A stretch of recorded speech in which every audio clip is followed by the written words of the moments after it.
And to finish off, part B, alkene D is a liquid at room temperature and pressure but can be easily vaporized. When vaporized, 0.1881 grams of D produces 82.5 centimeters cubed of gas at 101 kilopascals and 373 Kelvin.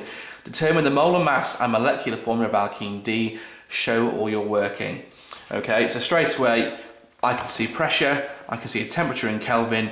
That means I need to use the ideal gas law, PV equals nRT. Okay, so let's start by thinking about what we need to work out. If I want to work out molar mass, I need to know how many moles of gas are being produced. I've got a massive substance here. That's going to be useful working out molar masses.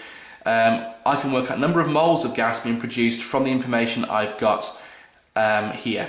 Okay, so first of all, I need to rearrange my ideal gas equation so I get it n equals, and this will be my first mark for this calculation. It's actually just rearranging the equation.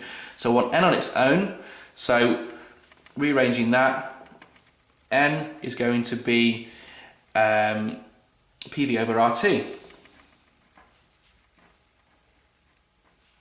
Okay, and then you need to substitute your values into the formula to work out your number of moles.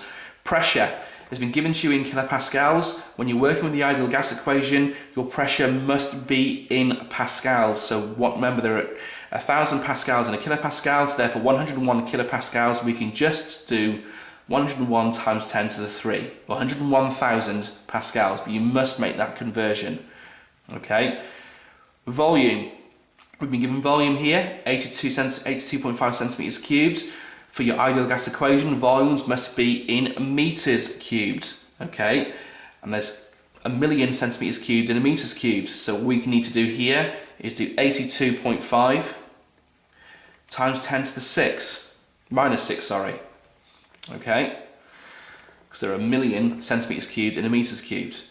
So pressure times by volume over RT. R is your gas constant. You'll find that value on your data sheet, 8.314, times by temperature in Kelvin. It's already given to you in Kelvin, so there's no conversion necessary here, 373. Okay, so substituting all your values incorrectly got you your second mark. So your first mark was rearranging the equation. Your second mark was for correctly substituting in all the values. Okay, now then, work it out. So 101 times 10 to the 3 multiplied by 82.5 times 10 to the minus 6 all over 8.314 times by 373.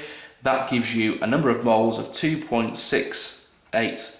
So just look at my calculator, 69,3073. We're going to keep the full number, times 10 to the minus 3. Okay, now a bit awkward to work with.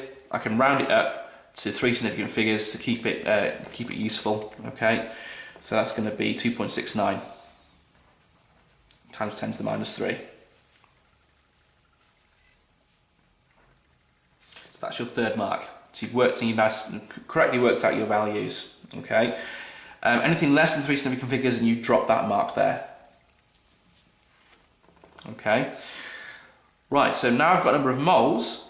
I need to use this value to work out my molar mass, and from my molar mass work out what my formula is going to be.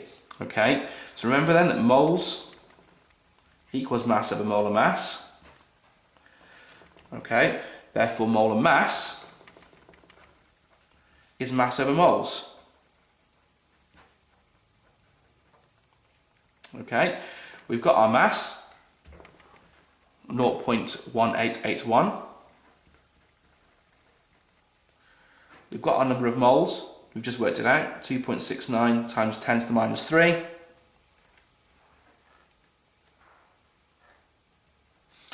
And this gives you an answer of 69.9 grams per mole. That is your, you don't need the units, but that's your molar mass. Okay, if you use the full calculator value, you get exactly 70. So either or, it's 70.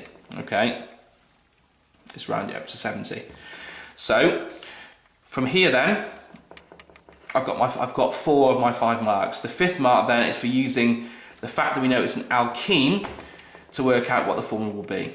Okay, so remember, alkene's general formula is CnH2n. Okay, So this is a case of really a trial and error. So if I can't have an alkene with 1 carbon, so 2 carbons, so it will be C2H4. Okay, ethene, C2H4 is not 70. Okay, well 2 12s are 24, plus 4 is 28, so it can't be. Keep going up, C3H6, C4H10, then eventually, sorry, C4H8, and eventually get to C5H10. 12 5s are 60, plus 10 is 70. So a bit of trial and error is all you need there. Oops, C5H10 for your 5th and final mark. And that's the end of the paper. Okay, I hope you find it useful. If there's any part of the video or any part of the questions that you would like me to go through again, please come and see me. I'm more than happy to go through any particular question in any more detail that might help you out. So what you need to do is go back through your paper, okay, correct anything you've got wrong, make sure it's nice and annotated, and use that then to boost and enhance your revision. Okay, thank you very much.